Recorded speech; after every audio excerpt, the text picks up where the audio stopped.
Welcome back, ladies and gentlemen. Folks, my first guest tonight is a tech visionary who is now one of the world's leading philanthropists. His foundation has just released its 2024 Goalkeepers Report on the world's progress towards sustainable development goals. Please welcome back to The Late Show, Bill Gates.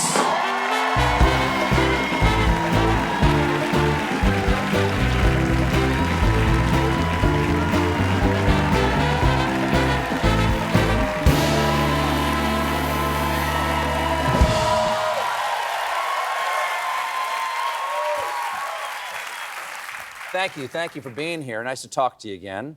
I need to ask you something. I see you out and about in New York right now. You're in town, and a lot of people saw you eating a hot dog out on the street, right there.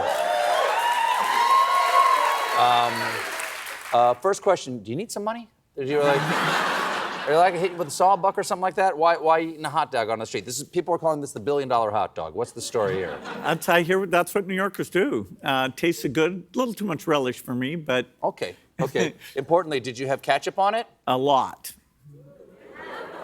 I'm afraid that's all we have time for, Bill. All right, thanks very much. You're in town while world leaders are gathered at the UN General Assembly, the UNGA, as we insiders call it. On Monday night, you had your annual Goalkeepers event, and you entered with style with our old friend John Baptiste. That's either you entering the event or a musical about an angel taking you to heaven. I'm not entirely sure. So, Albite, what is Goalkeepers? What are the goals, and are we keeping them? Yeah, so the United Nations set goals for 2000 to 2015. That went really well. Childhood deaths were cut, poverty was cut. So then they did new ones, which they call the Sustainable Development Goals, that are 2015 to 2030. Mm-hmm. And so the goal was to cut childhood death in half again. It went down from 10 million a year to 5 million a year. And the goal was to get to 2.5. We're not on track to do that, but do we go up or do we go down? It's only going down slightly now. It went down really rapidly from the turn of the century. We got new vaccines out. We got good funding for global health. Then the pandemic came, and now we need to re-energize that work. Well, every year you publish what's called the Goalkeepers Report, and this year the focus is on child malnutrition. You said if you had a magic wand, the thing you would do is you'd solve malnutrition. You have something of a magic wand. You have $138 billion. And how much magic do you need, Dumbledore? I'm just curious. What would it take? I mean, I'm being slightly facetious here. What would it take in terms of investment around the globe to solve malnutrition? Yeah, I mean, all that money's going to go to childhood health, and a lot will go to this malnutrition thing.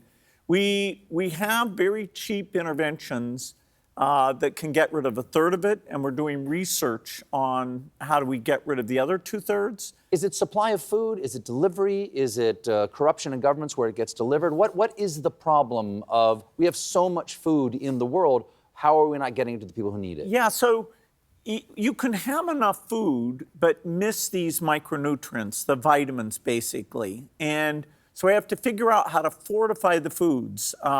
One place we started is by having pregnant women not just take 2 vitamins, which is what we did in the past, but we showed if they take 15 vitamins that only cost a couple dollars more, then it saves hundreds of thousands of lives. Mm-hmm.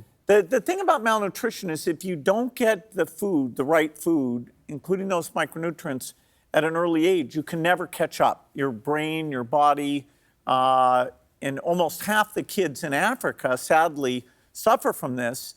It also makes them so fragile that they're twice as likely to die before the age of 5. So if we can fix this, we cut the deaths, but we also, the kids who survive, then they thrive both for themselves and for their country. So it's kind of that magic formula of helping countries escape the poverty trap. Well, you brought a prop for show and tell here. What are these cubes that I'm looking at right here, and how do they help? So we're always trying to figure out what food do all the households, even the poorest households, eat, that we could stick the vitamins in. And these are bouillon cubes. And it turns out that particularly if you can't afford to buy a flavorful diet, you tend to buy these bouillon cubes. So if we put the vitamins in here, it's kind of magical.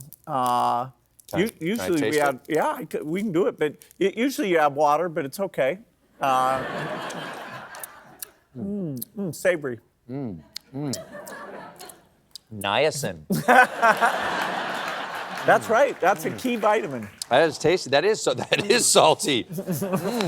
I'd like to rub that on a Dorito. That's nice.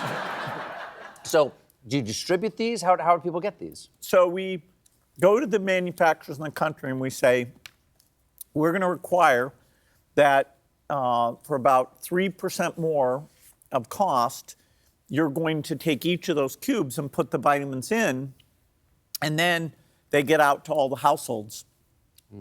I need a sip of water right Same now. here. That's the old bouillon. I'm making soup in my mouth. Very flavorful. We have to take a quick break. We'll be right back with more Bill Gates, everybody. Stick around.